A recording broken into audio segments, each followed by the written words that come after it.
నమస్కారం madam. Hi, ఎక్కడి నుంచి వచ్చారు? హైదరాబాద్ ఏ ప్లేస్? బోయిన్పల్లి. ఇక్కడికి రావడం ఫస్ట్ టైమా? ఇదే ఫస్ట్ టైం, చాలా బాగా అనిపిస్తుంది. ఇన్ఫాక్ట్ చెప్పాలంటే మార్నింగ్ నుంచి మేము అన్ని టెంపుల్స్ కవర్ చేస్తున్నాం చుట్టుపక్కల. ద బెస్ట్ అంటే ఇదే. అంటే ఇక్కడ ఏం బాగా నచ్చిందండి? మెయిన్ విగ్రహ తిరుపతి వైబ్స్ వచ్చాయి, మెయిన్ థింగ్ అది. తర్వాత అక్కడ విగ్రహం ఉంది కదా, అది కూడా చాలా బాగుంది.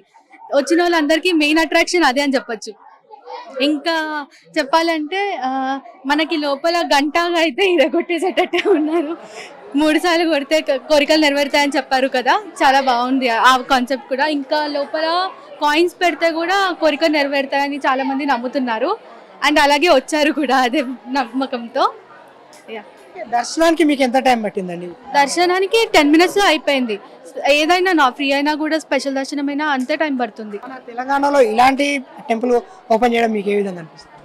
చాలా బాగుంది. ఇన్ఫాక్ట్ చెప్పాలంటే ఇది ఒక గ్రేటెస్ట్ టూరిస్ట్ అట్రాక్షన్ అయిపోతుంది ఫారినర్స్ కి. చాలా బాగా నచ్చుతుంది అందరికి. ఫారినర్సే కాదు, ఇక్కడ ఉన్న వాళ్ళు కూడా చాలా మంది చూస్తున్నారుగా, జనాలు ఎంతమంది ఉన్నారు. సో చాలా మందికి భక్తులు ఎంతవరకు వస్తున్నట్టు అనిపిస్తుంది? అంటే రద్దీ ఇదంతా పీస్ఫుల్ గా అనిపిస్తుంది, ఇక్కడ రద్దీగా ఏమన్నా అనిపిస్తుంది? అసలు అలా లేదు, చాలా డివైన్ ఫీలింగ్ ఉంది. వచ్చినప్పటి నుంచి చాలా ప్రశాంతంగా ఉంది. ఇక్కడ మీకు ఎట్లా అనిపిస్తుంది? ఇక్కడ చాలా బాగుంది. యాక్చువల్ చెప్పాలంటే ఎంతో బాగుంది. ఇట్స్ లైక్ ఫీల్స్ వస్తున్నాయి తిరుపతి వైబ్స్ లాగా. కానీ అట్రాక్షన్స్ కి చాలా మంచిగా ఉంది. మంచి విజిట్ అవ్వచ్చు చాలా మంది. ఎలాంటి సౌకర్యాలు కల్పిస్తున్నాయి ఇక్కడ? మొత్తం చూస్తున్నట్టు మనకు స్టెప్స్ కి ఒక అవతారం కనిపిస్తుంది. ఇక్కడ 10 అవతారాలు ఉన్నాయి కదా, దాన్ని ఒకసారి చూసుకున్నారా ఇక్కడ? అంటే నార్మల్ గా చెక్ చేసాము అంతే. ఓకే. దర్శనంస్కి అయితే చాలా ఫెసిలిటీస్ ఉన్నాయి. స్పెషల్ దర్శనంస్కి కూడా ఉన్నాయి అవైలబుల్. మంచిగా ఇంకా థౌజండ్స్కి పెట్టుకొని వెళ్తే 4 మెంబర్స్కి మంచిగా ప్రసాదాలు, ఫోటో ఫ్రేమ్స్ అన్నీ మంచిగా ఇస్తున్నారు. అది కూడా బాగా అనిపిస్తుంది. చాలా కట్టడాలు ఉన్నాయి కదా ఈ టెంపుల్లో, మీకు ఏది బాగా నచ్చిందండి ఇక్కడ? ఇక్కడనా మెయిన్ అట్రాక్షన్ నాకు అది వాటర్లో ఉన్న స్వామి నచ్చారు. తర్వాత లోపల గుడి దేవుడు బాగున్నారు. అసలు వైబ్స్ బాగున్నాయి. గుడి దగ్గరికి వెళ్తే బాగుంది. అంటే ఇప్పుడు మీరు నార్మల్గా వెంకటేశ్వర స్వామి టెంపుల్కి వెళ్తుంటారు కదా, అక్కడ మీకు స్వామి వల్ల ఎప్పుడైనా కలిగిన అనుభూతి ఏమైనా ఉంటే దాని మీరు ఎక్స్పీరియన్స్, బెస్ట్ ఎక్స్పీరియన్స్ ఏదైనా మూమెంట్ ఉంటే? అంటే తిరుపతి అనుకుంటున్నాము వెళ్ళడానికి, ఇంకా దర్శనం కాలేదు.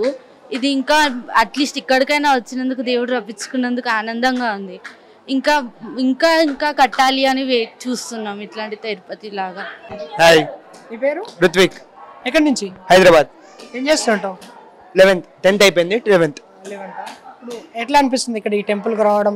ఈ వాతావరణం, ఒక దిక్కు వర్షం పడుతుంది, ఒక దిక్కు నైట్ లైటింగ్స్, ఇవన్నీ ఇంత అట్మాస్ఫియర్ ఉంది కదా, మీరు ఏ టైంకి వచ్చి ఎట్లా అనిపిస్తుంది? మేము ఒక 1 hour బ్యాక్ వచ్చాము. హాఫ్ అన్ అవర్లో మొత్తం దర్శనం మొత్తం కంప్లీట్ చేసుకుని హాఫ్ అన్ అవర్ మొత్తం చూసుకుంటా గంట, same as it is tourist. నాకైతే ఆ విగ్రహం వాటర్ అయితే బాగా నచ్చింది. బాగా నచ్చింది. ఇంకా మెయిన్గా ఇక్కడ ఏదేది అట్రాక్షన్ ఫుల్గా మీకు? నాకైతే హనుమంతుడిది అది ఉంటుంది కదా, నాకు అది బాగా నచ్చింది. I mean welcome and this one 9 pillars that one was good. అంటే నువ్వు ఇప్పుడు 11th స్టాండర్డ్ కదా, నువ్వు 10th కంప్లీట్ అయిపోయింది రీసెంట్. నువ్వు దేవుని ఏమని కోరుకున్నావు? 12th మంచి చదువు రావాలి, మంచి మార్క్స్ రావాలి, మంచి పర్సంటేజ్ రావాలి. Exactly. What is your goal? రా ఏజెంట్ కావాలని. రా ఏజెంట్. Thank you. నమస్తే. ఎక్కడి నుంచి మీరు? జనగాం జిల్లా, తర్వాత మాది కూనూరు గ్రామము ప్రాపరు. అయితే నేను ఈ యొక్క దేవుని యొక్క విశిష్టత అనేది, ఈ యొక్క వెంకటేశ్వర స్వామి యొక్క విశిష్టత తిరుమల గురించి బాగానే తెలుసు నాకు. ఒక 10 సార్లు అనుకోపోయినా.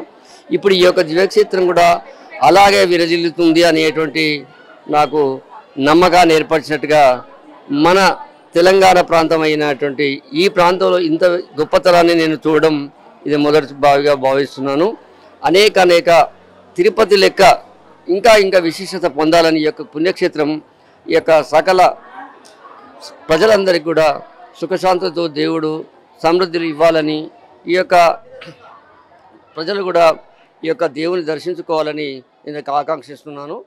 నా యొక్క కోరిక ఏంటంటే, నేను సరే ఒక వ్యక్తి తనకు తాను కోరుకున్నప్పటికీ ప్రతి అందరికీ కోరుకున్న వాళ్ళకు కోరుకున్న విధంగా స్వామి తన యొక్క ఆశీస్సులను, తన యొక్క దివ్యమైనటువంటి గుణగణాలు కూడా ప్రతి ఒక్కరికి ప్రసాదించుకున్నట్టుగా ఉండాలని కోరుకుంటున్నాను నేను.